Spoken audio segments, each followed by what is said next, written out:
जब हम शाम को 6:30 बजे वहाँ पहुँचे हैं तो अकॉर्डिंग टू एग्रीमेंट जो साइन किया हुआ था, यानी वहाँ पे जो क्रॉकरी थी गोल्डन कलर की जो थी, पत्थर की क्रॉकरी यानी जो होती वो रखनी थी, लेकिन इन्होंने वहाँ पे प्लास्टिक की मेलामाइन की क्रॉकरी रखी हुई थी। वो देख के हम जब हैरान हुए और इनसे बात करने की कोशिश की तो इन्होंने उल्टा जो है हमें यानी रिएक्ट करके हम पे शाउट किया है कि आपके एग्रीमेंट में यही शामिल है, यानी 3200 रुपया पर हेड के अंदर ये प्लास्टिक की क्रॉकरी हमें देंगे। ठीक है, उसके बाद जब इन्होंने कहा कि जी अब आगे फंक्शन आपने आगे फर्दर अगर करना है, आपके मेहमान आने लगे हैं, तो आप अगर रिमेनिंग 8 लाख के अलावा 2.5 लाख देंगे तो फिर हम आपको फंक्शन करनी, वरना आप हाल से सब बाहर चले जाएं। ठीक है जी, हमने 15 पे कॉल की, डॉल्फिन वाले आए, उन्होंने देखा कि मामला जो है वो यानी ज़रा शदीद नौयत का। उन्होंने SHO साहब को कॉल की, वो आए, उन्होंने सारी डिस्कशन को सुनी। उन्होंने फिर कहा जी कि हमारे पास क्रॉकरी और है ही नहीं।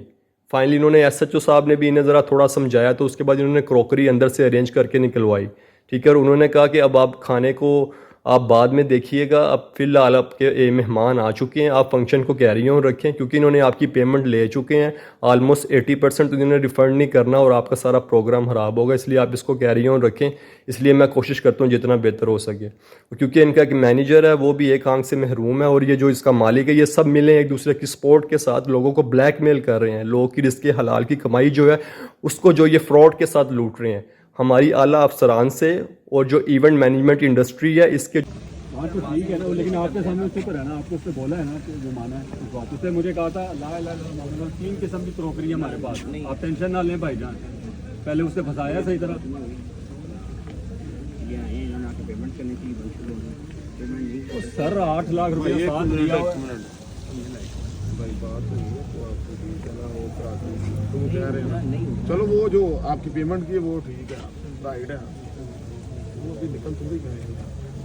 पेमेंट एडवांस होने का 15 दिन पहले हुई है। इन्होंने आज का वादा किया था सुबह देंगे, सुबह से दोपहर हुई, दोपहर से शाम आई। इसीलिए सर इसीलिए हुआ है। वो कर लेंगे, आप कर लेंगे।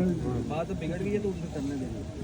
चलो कोई बात नहीं, अपना अगर इन्होंने फंक्शन करना है ये पेमेंट कर दें, नहीं करना ठीक है तो ये जान पेमेंट तो वो कर देंगे, लेकिन जो क्रॉकरी का नहीं है ही नहीं, क्रॉकरी है ही नहीं हमारे पास। सर नहीं गलत बयानी करनी ना, हम तो कह रहे हैं हमें मसला नहीं, हम किसी और में चले जाते, लाइन से 1500 हॉल है। हाँ जी नहीं गलत बयानी करके पैसे ले लिए, अब आप कह रहे हैं भाई ये पहली दफ़ा हुआ आपके साथ, यहाँ पे हमारा सुबह शाम काम चलते हैं। बात तो आ रहे हैं। हाँ जी अच्छा प्लास्टिक की प्लेट यहाँ तो पहले बता देते प्लास्टिक की है, पहले बोल देते, हम लोग समझ जाते बात को। ठीक है जी, इतने साड़ी गाल निकाल लिया, सीपी आगे पीछे चली जाए।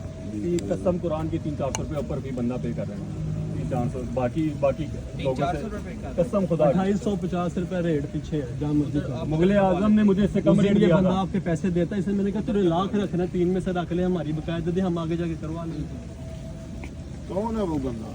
वो चेहरा उसका दीदार करवाओ जी, बुला लो बुलाओ जी। फूड की जहाँ तक बात है तो इन्होंने यानी इन राइटिंग दिया था कि जी पेंगुइन से इम्पोर्टेड फ़िश जो है वो देंगे, लेकिन लोकल मार्केट की जो फ़िश है इन्होंने वो अंदर से ब्लैक कलर की स्मेल वाली फ़िश थी, वो इन्होंने सर्व किया है। उसके अलावा राइस जो थे वो बिल्कुल ही जिसे टोटा कहते हैं चावल, वो वाला पकाया हुआ है। और जो इन्होंने हमें मीट दिया है मटन में, वो भी पुराना और नया मिक्स किया है, हड्डियाँ अलहदा थी और मीट अलहदा था। सैलड 4 से 5 तरह की थी, लेकिन गंदी सी सिंगल जिसमें पानी अलहदा था, क्रीम सेपरेट थी, यानी बहुत ही इन्होंने 3rd क्लास किस्म का फूड सर्व किया। तो काइंडली ये इन काली भेड़ों से बचें और इसको